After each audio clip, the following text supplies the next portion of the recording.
comedians you already saw. Are you guys Teresa's friends? Hell yeah. I love it when clap your hands if you're my friend. You guys aren't all my friends, that's a lie. I like it when my friends come to my shows. I like it when my friends come to my shows and like drink, you know? Because then they forget that I've already told them this joke before. You know, like I had a friend come to my show one time and he sat in the front row, like the whole time he was laughing his ass off. He was like going crazy. After the show, my sister went up to him and was like, "She's funny, right?" And he was like, "We'll see." Like he forgot okay, you guys didn't get that. He forgot the whole show. That's a good friend. He'll come back for more. No, I'm super glad to be here tonight, you know, especially because I'm a pretty bad driver. And I almost didn't make it, honestly. On the way over, I cut someone off. He was like really pissed about it. It was an accident, but he was pretty pissed. He rolled down his window and he yelled at me. He was like, "Use your peripheral vision." I was like, "Bro, this is a pretty old car. Like, it did not come with that." Idiot, you know? I don't know what people expect from me, though. Like, I'm only 5 feet tall. I can barely reach the pedals. I have to sit so close to the steering wheel, my nipples get sore. You assholes are like honking at me in the left turn lane, and I'm like, hold on, I'm chafing. And I'm swerving around because I gotta get out my lotion, you know, to apply it to my nipples. And then it starts to feel good. So I gotta get out my vibrator. It's like a whole thing. Don't come at me. They say don't text and drive. I've never heard anyone say don't drive and vibe. That's good. We're having fun. Do you masturbate and drive? You said no. Me either. I wouldn't do that. I don't know. Have you guys seen this new Netflix documentary that like there's microplastics are causing infertility in women? Hallelujah! You know, finally a birth control we don't need a prescription for. Hell yeah. You know, I'm just pissed that we're finding out about this like now. Like you're telling me I've been going to CVS and like paying for a pill this whole time. I could have just been swallowing buttons. Or some shit. You know how you get like a blouse and it comes with like an extra button? It's like, oh, that's what that's for. I don't know. You men should be scared. You guys should be scared. You should be scared. I saw a study that like there's birth control, the female birth control hormones are like getting in the water supply system. I think that's the only scientific reason why all the men are acting like bitches. You know?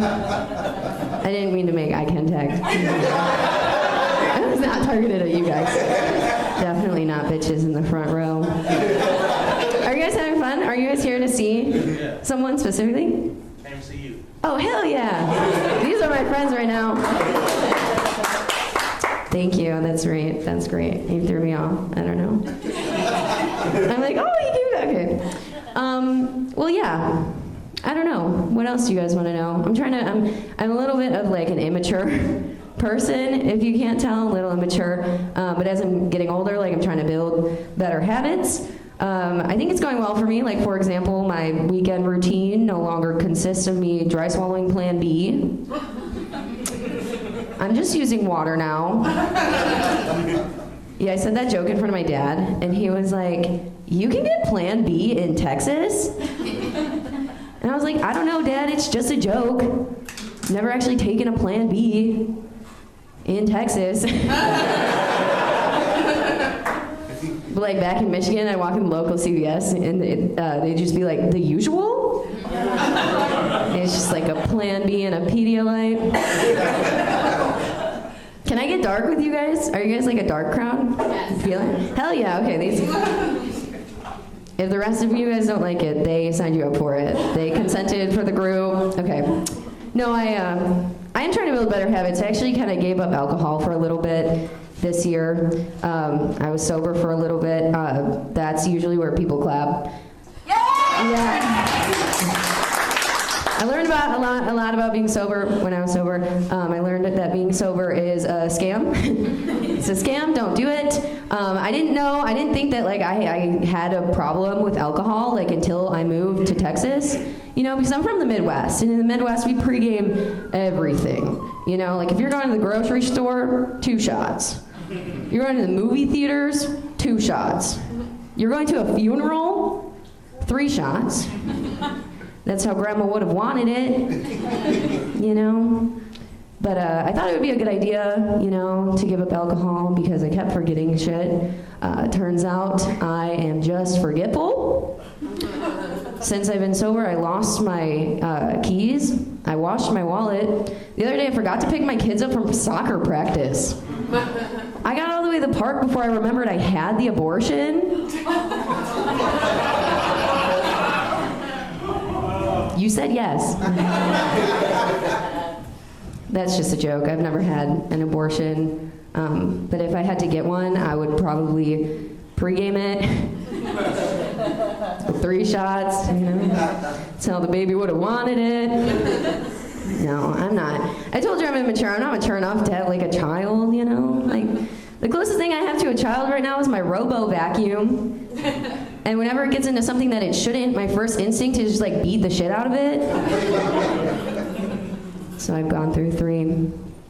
I'm also single. I don't think I'm mature enough to be in a relationship right now. I actually know that for a fact because the other day I was talking to my sister and she was like, when my husband goes out of town, I like to cozy up on the couch with a good book. A book? Bitch, I would cheat. It's like the perfect opportunity.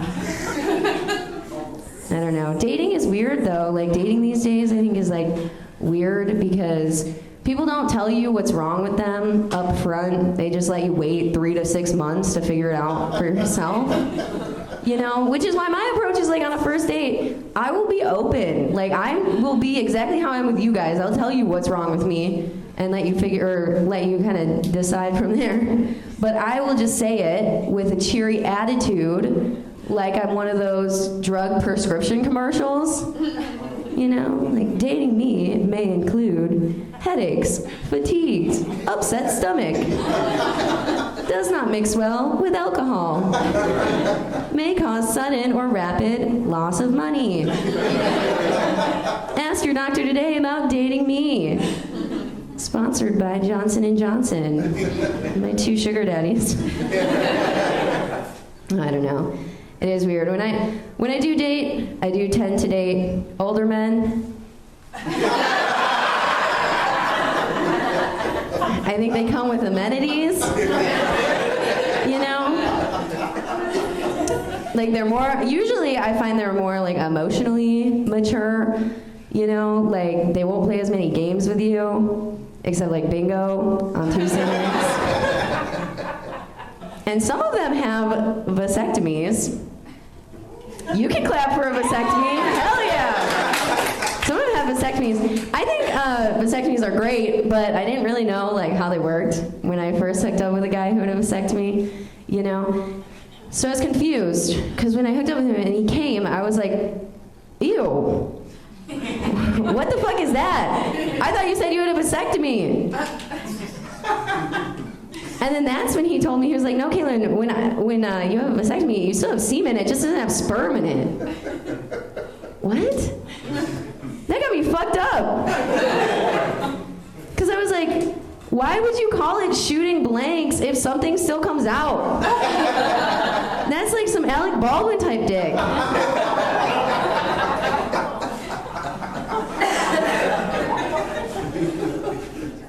It's confusing, I don't know. I also like to date bald men. Okay, it worked the first time. I don't get my friends who first off, I've heard that now it's like sexual harassment to call someone bald. That's crazy. So just ignore that. Wink to you, sir. But no, my friends won't date bald men. I'm like, why? There's also perks about dating a bald man, like for example, they're really good at dealing with loss. You can open their Face ID with your thumb. easy access. You can't stay mad at them because like if they roll over in bed, you know, they just look like a spicy little cashew. You pinto bean looking motherfucker. All right, I think I'm gonna end it there. I have more, but you guys will have to come back. Well, my name is Kaitlyn McWilliams. You guys can follow me on all social media at Comedy Kate. You can clap.